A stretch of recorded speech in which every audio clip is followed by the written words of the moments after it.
అందరికీ praise the lord. కూడి వచ్చిన ప్రతి ఒక్కరూ తలలు వంచినట్లయితే ప్రార్థన ద్వారా ప్రారంభించుకుందాం. మహాగణుడా, మహోన్నతుడా, నీకు వందనాలు, స్తుతులు, స్తోత్రములు. మహిమకు పాత్రుడా, ఘనతకు అర్హుడా, నీకు వందనాలు, స్తుతులు, స్తోత్రములు. ప్రభు దేవా, ఇదిగో ఈ యొక్క ఉదయకాల సమయమున వేకువజామున నీ పాదాల చెంత చేరి తండ్రి అని నేను స్తుతించుటకు నీవు మెప్పించిన గొప్ప కృపను బట్టి నీకు వందనాలు, స్తుతులు, స్తోత్రములు. ప్రభా అయ్యా, ఇదిగో ఈ యొక్క వేకువజామున సమయాన ఎందరైతే వాక్యం వినుటకు ఆసక్తి కలిగి ఉన్నారో వారందరినీ దర్శించమని అడుగుచున్నాను. ఇది నాన్న సూటిగాను తేటగాను నీ లేఖనముల ద్వారా వారితో మాట్లాడమని అడుగుచున్నాను.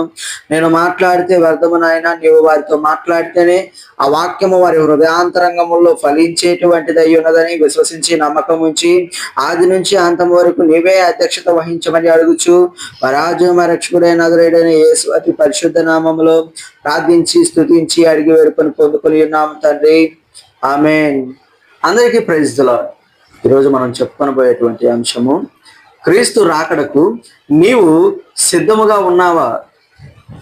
ప్రియమైన దేవుని సంగమా, ఈరోజు మనిషి అనేకమైన వాటి కొరకు సిద్ధపడుతూ ఉంటాడు.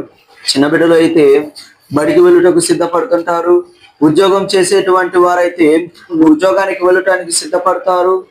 కొంతమంది పరీక్షలు రాయించున్నటువంటి వారైతే పరీక్షలు రాయటానికి సిద్ధపడతారు. ఇలా అనేకమైనటువంటి వాటి కొరకై మానవుడు ఇది నాన్న సిద్ధపడుచు ఉన్నటువంటి వాడై ఉన్నాడు. అయితే ఇది నాన్న మానవుడు సిద్ధపడవలసినటువంటి ఒక ప్రాముఖ్యమైనటువంటి విషయము, క్రీస్తు రాకడ కొరకు సిద్ధపడేటువంటి వ్యక్తి అయి ఉండాలి. ఆయనలో ఎత్తబడుటకు సిద్ధపడేటువంటి వ్యక్తి అయి ఉండాలి. ఎలా సిద్ధపడి ఉండాలి అంటే, లేఖనముల ద్వారా మనతోటి మాట్లాడుచూ ఉన్నాడు. ఆయన రాకడ ఎలాగ వస్తుంది, ఆయన ఏ సమయంలో వచ్చేటువంటి వాడై ఉన్నాడు అని అంటే బైబిల్ మనకు స్పష్టముగా తెలియచేయుచున్నటువంటిదై ఉన్నది. రండి వాక్యమును చూద్దాము. మత్తయి సువార్త 24వ అధ్యాయము 44వ వచనం చదువుకుందాం. మీరు అనుకునే గడియలో మనిషి కుమారుడు వచ్చును కనుకనే మీరు సిద్ధముగా ఉండుడి. హల్లెలూయా. చూడండి, ఇక్కడ దేవుని వాక్యము తెలియజేయుచున్నది, మీ అనుకోనని గడియలో ఆయన రాకడ సిద్ధముగా ఉన్నది. అంటే ఈ కాలములను సమయములను ప్రభువు రాకడను ఎవరి ఆధీనంలో ఉన్నవంట? తండ్రి ఆధీనంలో మాత్రమే ఉన్నవి. తండ్రి మాత్రమే ఎరిగి ఉన్నాడు కనుక ఇక్కడ వాక్యము తెలియచేయచ్చు ఉన్నది. మీరు అనుకొనని గడియలో ప్రభు మీ వద్దకు వచ్చేటువంటి వాడై ఉన్నాడు కనుక మీరు సిద్ధపడి ఉండుడి. హల్లెలూయా. ఈరోజు యేసుక్రీస్తు ప్రభుల వారు రెండవ రాకడకు ఎంతమంది సిద్ధముగా ఉన్నారు ఒకసారి ఆలోచించండి. అలాగే మనము మరొక వాక్యం ద్వారా తెలుసుకుందాము. రండి, క్రీస్తు రాక అనేది నిశ్చయము. ప్రభువు రాక ఆలస్యము కానే కాదు. ఎందుకంటే ఆయన మాట ఇచ్చి తప్పేటువంటి వాడు కాదు కనుక ఇక్కడ క్రీస్తు రాక అనేది నిశ్చయము. రండి వాక్యము ద్వారా మనము తెలుసుకుందాము. యోహాను సువార్త 14వ అధ్యాయము 3వ వచనం చదువుకుందాం. నేను వెళ్ళి మీకు స్థలము సిద్ధపరిచిన ఎడల నేనుండు స్థలములో మీరును ఉండులాగున మరలా వచ్చి నా యొద్ద నుండుటకు మిమ్మును తీసుకొని పోదును. హల్లెలూయా. చూడండి, దేవుని వాక్యము తెలియచేయుచున్నది. ఆయన మనతోటి మాట్లాడుచు ఉన్నాడు. నేను వెళ్ళి మీకు స్థలము సిద్ధము చేసేదను. ఎక్కడ? నిత్య రాజ్యములో. నిత్య రాజ్యములో స్థలమును మీ కొరకు సిద్ధము చేసి నేను మరలా వచ్చేదను. ఎందుకొరకు అంటే మీరు నాతో ఉండులాగున నేను మిమ్మును వచ్చి తీసుకొని పోదును అని వాక్యము ద్వారా దినాన మనతోటి ఆయన మాట్లాడుచూ ఉన్నటువంటి వాడై ఉన్నాడు. అలాగే ఆయన రాక అనేది అకస్మాత్తుగా ఉంటుంది. రండి మరొక వాక్యము ద్వారా మనము తెలుసుకుందాము. మొదటి దశలోనిలకు 5వ అధ్యాయము 2వ వచనం చదువుకుందాం. రాత్రి వేళ దొంగ ఎలాగూ వచ్చునో అలాగే ప్రభు దినము వచ్చునని మీకు బగుగా తెలియను. హల్లెలూయా. చూడండి, దేవుని వాక్యము తెలియజేయచ్చు ఉన్నది, రాత్రి వేళ దొంగ ఎలాగైతే వస్తాడో అలాగా ప్రభు దినము వచ్చినట్లు ఉంటదంట. అవును, ఏదైనా ఒక గృహంలో దొంగతనం జరిగితే ఆ దొంగ ఆ ఇంటి వారికి ఆ వీధి వారికి చెప్పి వస్తాడా, నేను ఈ టయాన్ని వస్తున్నాను ఆయన రాడు కదండి. అలాగే ప్రభువు రాకడ కూడా దొంగ వచ్చినట్లు ఎవరు అనుకొనని గడియలో ఆయన వచ్చేటువంటి వాడై ఉన్నాడు. కనుక మనం ఎలాంటి వారమై ఉండాలి? ఎక్కువ కలిగి సిద్ధపడేటువంటి వారమై ఉండాలి. ఎందుకొరకు? ఆయన రాకడలో ఎత్తబడుట కొరకు. హల్లెలూయా. అలాగే విధాన మన ఒక వాక్యము ద్వారా మనం తెలుసుకుందాము. అసలు సిద్ధముగా ఉండటం అంటే ఏమిటో వాక్యము ద్వారా మనం తెలుసుకుందాం రండి. హెబ్రీయులకు 12వ అధ్యాయము 14వ వచనం చదువుకుందాం. అందరితో సమాధానమును పరిశుద్ధతయు కలిగి ఉండుటకు ప్రయత్నించుడి. పరిశుద్ధత లేకుండా ఎవడును ప్రభువును చూడరు. హల్లెలూయా. చూడండి, దేవుని వాక్యం ఏమని తెలియజేయుచున్నది? అందరితోనూ సమాధానముగా ఉండాలి, పరిశుద్ధతగా ఉండాలి. పరిశుద్ధత లేకుండా ప్రభువుని దినాన ఎవరును కూడా చూచేటువంటి వారు లేరు. ఈ దినాన నీవు ప్రభువు యొద్దకు చేరాలన్నా, ఆయన యొద్ద నీవు నివాసము చేయాలన్నా, ఆయనతో కలిసి నీవు జీవించాలన్నా నీకు పరిశుద్ధత అనేది నీకు ఈ దినాన చాలా అవసరము. అందుకని ప్రభువు సెలవిచ్చు, పరిశుద్ధముగా ఉండుడి అని. అలాగే మనము మరొక వాక్యము ద్వారా తెలుసుకుందాము.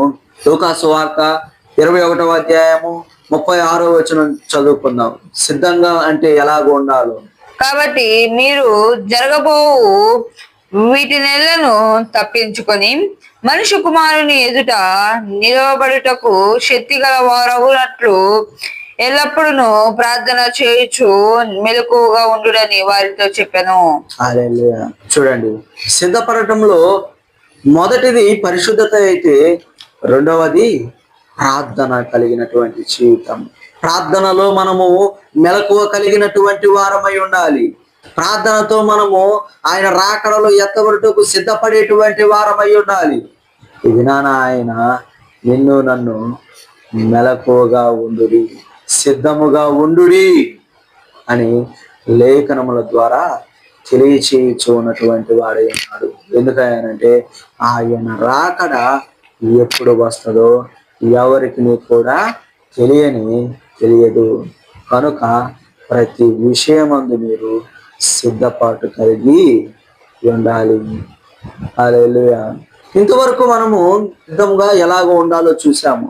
అయితే ఈ దినాన సిద్ధముగా లేని వారి యొక్క పరిస్థితి ఎలాగ ఉంటుందో వాక్యం ద్వారా మనము తెలుసుకుందాము రండి. మత్తయి సువార్త 25వ అధ్యాయము 11 నుంచి 13 వరకు చదువుకున్నాం. అంతటా తలుపు వేయబడను. ఆ తర్వాత తక్కిన కన్యకలు వచ్చి, అయ్యా అయ్యా మాకు తలుపు తీయమని అడగగా అతడు, మిమ్మును ఎరుగనని మీతో నిశ్చయముగా చెప్పుచున్నాను, నేను ఆ దినమైనను ఆ గడియైనను మీకు తెలియదు గనుక మెలకువగా ఉండుడి. హల్లెలూయా. చూడండి, ఈ వాక్య లేఖ భాగం మనము మనందరికీ తెలుసు. 10 మంది కన్యకలు దేవుని రాకడ కొరకు ఎదురు చూస్తూ ఉంటారు. అయితే అందులో 5గురు బుద్ధి కలిగినటువంటి కన్యకులు, 5గురు బుద్ధి లేనటువంటి కన్యకులు. బుద్ధి కలిగినటువంటి కన్యకులు తమతో పాటు నూనెను కూడా సిద్ధముగా ఉంచుకొని తీసుకొని వెళ్తారు. బుద్ధి లేనటువంటి కన్యకులు సిద్ధపాటు లేనటువంటి తనంతో వారు మామూలుగా వెళ్ళేటువంటి వారై ఉంటారు. ప్రభువు రాకడ కొంత ఆలస్యం అయ్యేలేకి వారు నిద్రపోతారు. నిద్రపోయిన తర్వాత మధ్యరాత్రి వేళ అనుకొనని గడియలో పెళ్లి కుమారుడు వచ్చి ఉన్నాడు అన్న స్వరము వారికి వినబడినప్పుడు బుద్ధి కలిగినటువంటి కన్యకలు సిద్ధపడి ఉంటారు. బుద్ధి లేనటువంటి కన్యకలు తమ దివిటీలలో ఉన్న నూనె అయిపోవటము, దీపములు ఆరిపోవటము గమనించినప్పుడు వారు బుద్ధిగల కన్యకలను అడుగుతారు, మాకును మీ యొద్దనున్న నూనెలో కొంచెము ఈయుడి అని తెలియచేసినప్పుడు బుద్ధి కలిగినటువంటి కన్యకలు మాకును మీకును ఇది చాలదేమో, అమ్మవారి వద్దకు వెళ్ళి మీరు కొనుక్కునుడి అని తెలియచేసినప్పుడు బుద్ధి లేని కన్యకలు కొనుక్కునుటకు వెళ్తారు. అయితే పెళ్లి కుమారుడు రానే వస్తాడు. బుద్ధి కలిగినటువంటి కన్యకలను పెళ్లి విందులోనికి తీసుకొని పోతాడు. ఆ తర్వాత జరిగిన సంఘటనను ఈ దినాన మనం లేఖనముల ద్వారా తెలుసుకొని ఉన్నాం. అంతటా తలుపు వేయబడెను. అయితే ఆ 5 బుద్ధి లేనటువంటి కన్యకలు తర్వాత వచ్చి తలుపు తట్టి, అయ్యా మాకు తలుపు తీయము, మాకు తలుపు తీయము, మేము ఇంతవరకు నీ కోసమే వేచుకొని ఉన్నాము, మేము ఇంతవరకు నీ కొరకే కనిపెట్టుకొని ఉన్నాము అని ఎంతగా రోధించినా, ఎంతగా బ్రతిమలాడినా వారికి తలుపులు తీయబడలేదు. ఎందుకంటే సిద్ధపాటు అనేది వారిలో లేదు కనుక. ఇది నాన్న ప్రభు నిన్ను నన్ను ఒకటే ప్రశ్న అడుగుచున్నాడు. ఇది నాన్న ఆయన రాకడ వస్తే ఆయన రాకడలో ఎత్తబడుటకు నీవు సిద్ధముగా ఉన్నావా? ఒకసారి ఆలోచించు. ప్రియమైన దేవుని సంగమా, చివరిగా ఈ దినాన దేవుడు నీతో మాట్లాడుచూ ఉన్నటువంటి వాడై ఉన్నాడు. ఆయన రాక సమీపములో ఉన్నది, సమయము తక్కువ. కాబట్టి పాపాన్ని విడిచిపెట్టి ప్రార్థనలో నిలిచి పరిశుద్ధాత్మతో జీవిస్తూ ప్రతిరోజు ఆయనతో ఇలాగో మనం చేసుకో. ప్రభువా, నీవు ఈ రోజే వచ్చిన నీ రాకడలో ఎత్తబడుటకు నేను సిద్ధముగా ఉన్నాను. ప్రతిరోజు నీవు దేవునితో ఇలాగున మనవి చేసుకొనగలిగితే ఎంత మంచిది. ఈ కొద్ది మాటలను ప్రభువు దీవించునుగాక. ఆమేన్.